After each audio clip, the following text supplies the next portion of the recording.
আপনার নাম? আমার নাম স্বপ্নবতী। আপনার গ্রাম কোথায়? আমার বাপের বাড়ি হচ্ছে রাউজান থানা। আচ্ছা আচ্ছা। আমার শ্বশুর বাড়ি হচ্ছে এখানে শহরে মুকুটের পাড়া। আপনি কি ধরনের সমস্যা ফিল আমার করছেন? আর্থিক কায়িক বাচনিক সব সমস্যা নিয়ে, আর আমার শারীরিক একটু সমস্যা, আমার ছেলে মেয়েরও সমস্যা আছে। আমার বড় ছেলের মাথার সমস্যা একটু, আর ছোট ছেলের চোখের সমস্যা, আর ব্যবসা বাণিজ্যর সমস্যা নিয়ে আসছিলাম। এখন মোটামুটি সব দিকে ভালো আছে। ব্যবসা বাণিজ্য আরো উন্নত হয়েছে আগের থেকে। এবং কিভাবে আপনারা আমি এই সমস্যা মহিলার থেকে? মাধ্যমে আসছি এখানে। আচ্ছা, না এইখানে আসার পরে মানে কি পদ্ধতি আপনি অবলম্বন করেছেন যেটার জন্য আপনি এখন? আমাদের মৈত্রী বাবানা বন্দনাটা নিয়ে উন্নত হয়েছে আর কি। মৈত্রী বাবানা করি, ওর বাবা তো আগে করতো না, এখন বন্দনা বাবানা সব আমার সাথে বসে বসে করে। আচ্ছা আচ্ছা, মানে মৈত্রী ভাবনা করার ফলে আপনি এখন আপনার আগের সব সমস্যা থেকে আস্তে আস্তে উন্নত হচ্ছে। ধন্যবাদ। হ্যাঁ, ব্যবসা বাণিজ্য। আপনার নাম? অঞ্জলি বড়ুয়া, আপনার গ্রাম?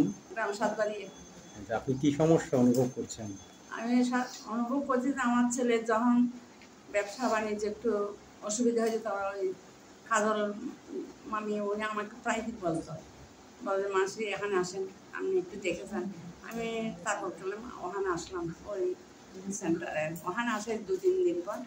আসার পর তারপর বান্ধবের সাথে কথা হয়েছে। তারপর আমার একটু শরীরে অসুবিধা ছিল, আঁটুর ব্যথা, এটা নানা রকম দুশ্চিন্তা করে। তারপর স্বামী শেষে কী করছে, বান থেকে বলছে। তারপর আমার ছেলে যখন এখানে আসলে ঢাকাতে ছিল, তখন খুব অসুবিধা ছিল, তখন আমি ওকে আসার জন্য বলছি আর কি। অনেকদিন ধরে আসতেছে না, আসার জন্য আসার তখন ওখানে একদিন আসলো। আসার পরে এখানে যখন নিয়ে আসলো, তখন এখানে ও আস্তে আস্তে তারপরে এই পর্যন্ত বান্ধবের সাথে আমাদের সমস্ত এই ওখান ওর ব্যবসা বাণিজ্য নিয়ে একটু বেশি আমরা একটু অসুবিধায় আছি। কারণ এমনি শারীরিক যেটা আমার ছিল সেটা আমি আগের থেকে অনেক নিজে বুঝতে পারি, অনেক কিছু করতে পারি। আর এখন আমার শুধু আমার ছেলের যাতে উন্নতি হয়, যাতে ভালো থাকে, যাতে সব কিছু সমস্যার সমাধান হয়, এটাই চাই আমি, আর কিছু চাই না। আমার কোনো চাওয়ার কোনো কিছু নেই। মানতে আপনাদেরকে কি নির্দেশনা দিয়েছেন? মানতে বলতেছে 2-3 বার, মানে যখন পারে মৈত্রী ভাবনা করতে, সবাইকে সব সময় পুণ্যদান করতে। আমরা সেজন্য আমি সবসময় মৈত্রী ভাবনায় করি আর কি। আপনার নাম? আমার নাম রুজি বড়ুয়া। আপনি কোথায় থাকেন? মঙ্গলটলি বড়ুয়াপাড়া। আচ্ছা আচ্ছা। কেন আমার শ্বশুর বাড়ি। আচ্ছা আচ্ছা, আপনি কি সমস্যা ফিল করতেন আগে?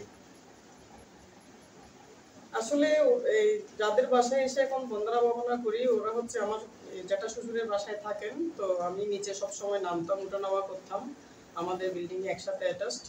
তো এখানে উঠানামা করতে করতে দেখি যে ওরা বন্দনা ভাবনা করে, এখানে অনেক মানুষ আসা যাওয়া করে। তো পরে চিন্তা করলাম এখানে তো সবাই কি করে সেটা আমার জানার একটু ইচ্ছে ছিল।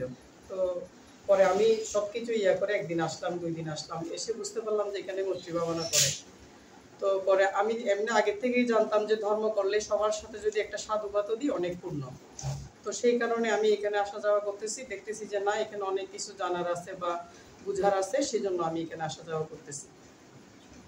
এখন এখানে মানে আপনি তো এসছেন, মৈত্রী ভাবনা করেছেন, সে ব্যাপারে আপনি মানে আপনার এখন অনুভূতি কি, যে আপনি কোনো সমস্যা থেকে কি উত্তরণ হতে পেরেছেন না আপনার? হ্যাঁ, আমি আগে অনেক অসুস্থতা বোধ করতাম, নিজেকে নিজে সবসময় একটা না একটা আমার অসুস্থতা লেগেই থাকতো। তো এখানে আসার পর থেকে মৈত্রী ভাবনার মাধ্যমে আমি এখন সুস্থ আছি।